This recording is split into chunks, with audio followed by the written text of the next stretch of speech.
ரெண்டு ரெண்டு சிங்கம் படுத்துட்டு இருக்கிற மாதிரி இருக்கும். இங்கேருந்து பார்க்கறச்சே ஒரே சிங்கம் மாதிரி தெரியுது தான். அப்படி வெளியில் வந்து அப்படி சுற்றி முற்றி பார்த்துட்டு தனக்கு இஷ்டமான இடத்துல அப்படி கம்பீரமாக நடைய போட்டுன்னு போகிறதான். அந்த சிங்கத்தை நினைக்கிறச்சே யாரை நினச்சா ஆண்டாள்னா பெருமாளை நினச்சா. பெருமாளில் எந்த பெருமாளை நினச்சா? ரங்கநாதனை நினச்சா. ரங்கநாதனை ஏன் நினச்சா? 4 விதமான நடையழகு கொண்டவர் இல்லையா? அதனால் கஜ சிம்ம கதி வீரவ் சார்தூல விஷபோபமூ. கஜ சிம்ம கதி வீரவ் சார்தூல விஷபோபமூ. 4 விதமான நடையழகையும் நம்பெருமான் பக்கலிலே காணலாம் என்றபடின்னு வியாக்கியானத்தில் எழுதி வச்சா. அதனால் சிங்கத்தை பார்க்கும் பொழுது அதான் வியாக்கியானத்தில் கேட்குறா, நமக்கு சிங்கம் ஓமையோ, எனக்கு ஓமையாக சிங்கத்தை சொல்கிறியே. உடனே வியாக்கியாதாக்கள் அதுக்கு பதில் சொல்கிறா, சிங்கம் போல உன்னுடைய நடையழகு, சிங்கம் போல உன்னுடைய இதான வீரியம், அதில் உட்கார்ந்து நீ சிம்மாசனத்தில் உட்கார்ந்து பதில் சொல்லணும் கண்ணா, அதுக்காக சிங்கத்தை சொன்னேங்கிறா. ஏன்னா நீ படுத்துட்டு தூங்கிட்டு இருந்து பதில் சொன்னால் நீ காலம் வரை மாறிடுவ.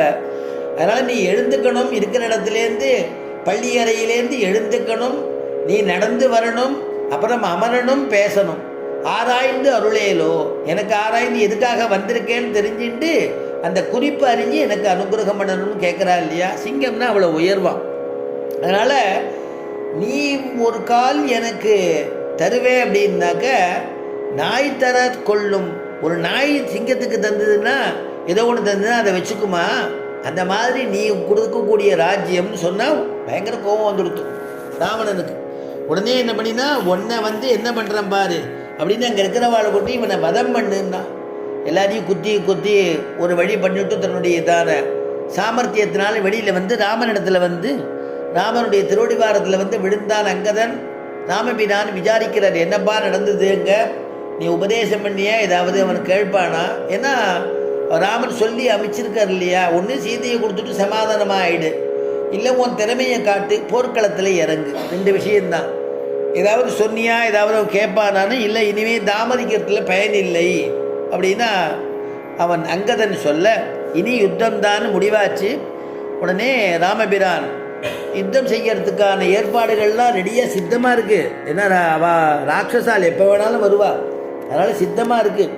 யுத்தங்கிறத வந்து உடனே அறிவிச்சுடலாம் அப்படின்னுட்டு சொன்ன உடனே யுத்தம்னு முடிவான பிறகு அங்கே இருக்கக்கூடிய கோடி வானரர்கள்னு எழுதுறா ராமாயணத்தில். இவ்வளவு பேர் தாங்கிறது கிடையாது, எண்ணவே முடியலையா, எண்ணற்ற வானரர்கள்லாம் எழுதுறா. எல்லாரும் வானராக்கள்லாம் அப்படியே லங்காபுரிய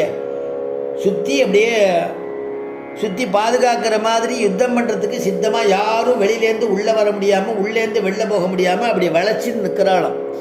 அத்தனை பேர் நிற்கிறாளாம். ராட்சசர்கள்லாம் விஷயத்தை சொல்கிறா, நம்முடையதான மதிலுக்கு பின்னாடி, மதிலுக்கு அப்பால் அத்தனை பேரும், அத்தனை வானர கூட்டங்கள் நிற்கிறது, என்ன நடக்க போகிறதோ தெரியல அப்படின்னு ராட்சசனிடத்தில் ராவணேஸ்வரன் இடத்துல போய் சொல்கிறா. ராவணேசன் கலங்குறான், என்ன பண்ணுறதுன்னு தெரியல, இத்தனை வானரால் கூட்டம் நிற்கிறதே, எப்படி ஜெயிக்க போகிறோன்னு தெரியல, சீத்தையும் விடுறதுக்கு மனசு இல்லை, யுத்தம் பண்ணுறதுக்கு தைரியம் இல்லை, இருந்தாலும் கோழத்தனம் காட்ட முடியல அவனுக்கு. அதனால் யோஜனை பண்ணுறான்.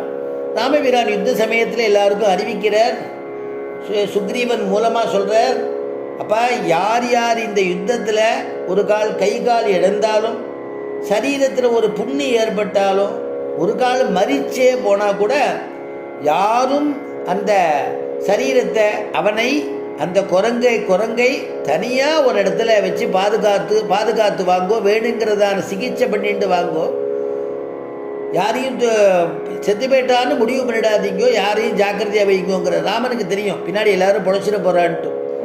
மரிச்சவாள்லாம் கூட பிழைக்க வைக்கிறது உண்டு, அதனால் பிழைக்க வச்சுருவா. அதனால் அந்த எண்ணத்தில் எல்லாரையும் ஜாக்கிரதையாக வைங்கோங்கிற. இதுக்கு ஆப்போசிட்டாக ராவணன் சொல்கிறான், யாருக்காவது ஒரு சின்ன காய் ஏற்பட்டால் கூட, கை முறிஞ்சாலோ கால் முறிஞ்சாலோ அவளை யாருமே பாதுகாக்க வேண்டிய அவசியம் இல்லை, கை காலோட நன்னா இருக்கிறவா அவளை தூக்கி சமுத்திரத்தில் போட்டுருங்கோ, யாருமே சமுத்திரத்தில் போட்டிருக்கோ, திருப்பி யாரையும் பாதுகாக்க வேண்டாம் அப்படின்னு அவன் கட்டளையிட்டிருக்கான். உடனே ராமபிரான் லங்கைக்குள்ளே நுழையிறார்.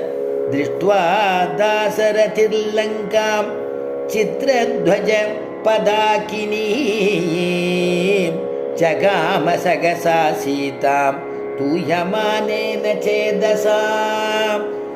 திருஷ்டுவா தாசரதிர்லங்காம். தாசரதி, தாசரதேன்னு பேர்.